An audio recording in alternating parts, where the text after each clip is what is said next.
Hagen Scotton, the lead prosecutor on the federal corruption case against Mayor Eric Adams of New York City, resigned after Justice Department officials ordered the dismissal of charges he had helped bring, suggesting that only a fool or a coward would obey.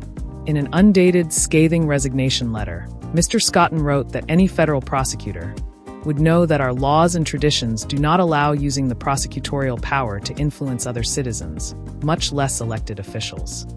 He added, "If no lawyer within earshot of the president is willing to give him that advice, then I expect you will eventually find someone who is enough of a fool or enough of a coward to file your motion. But it was never going to be me." Mr. Scotton was responding to a Justice Department official's directive this week to dismiss the bribery, fraud, and other charges against Mr. Adams, so the mayor could help with President Trump's immigration crackdown. The official, Emile Bove III, who is the acting Deputy Attorney General, gave the order to Danielle R. Sassoon, the acting U.S. Attorney for the Southern District of New York. She resigned on Thursday rather than carry out the order to seek dismissal of the charges against Mr. Adams. Ms. Sassoon, 38, a veteran Southern District prosecutor, was elevated last month by the Trump administration to lead the office. At the time, she and Mr. Scotton were co-chiefs of the office's criminal appeals unit. A Southern District spokesman declined to comment on Mr. Scotton's resignation.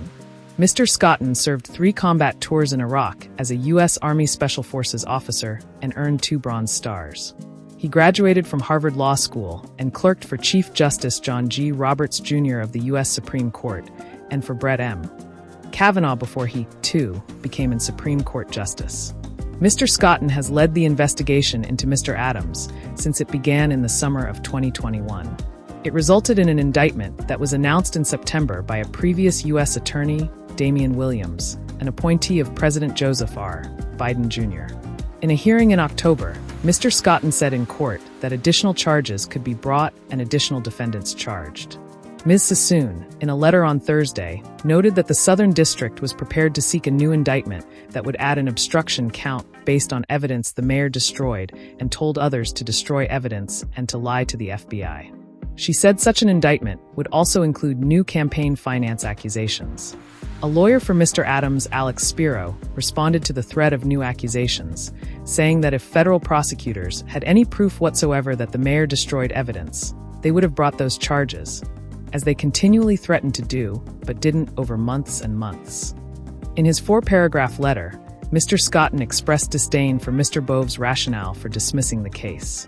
The first justification for the motion, that Damian Williams's role in the case somehow tainted a valid indictment supported by ample evidence and pursued under 4 different U.S. attorneys, is so weak as to be transparently pretextual. The second justification, he wrote, was worse. No system of ordered liberty can allow the government to use the carrot of dismissing charges, or the stick of threatening to bring them again, to induce an elected official to support its policy objectives.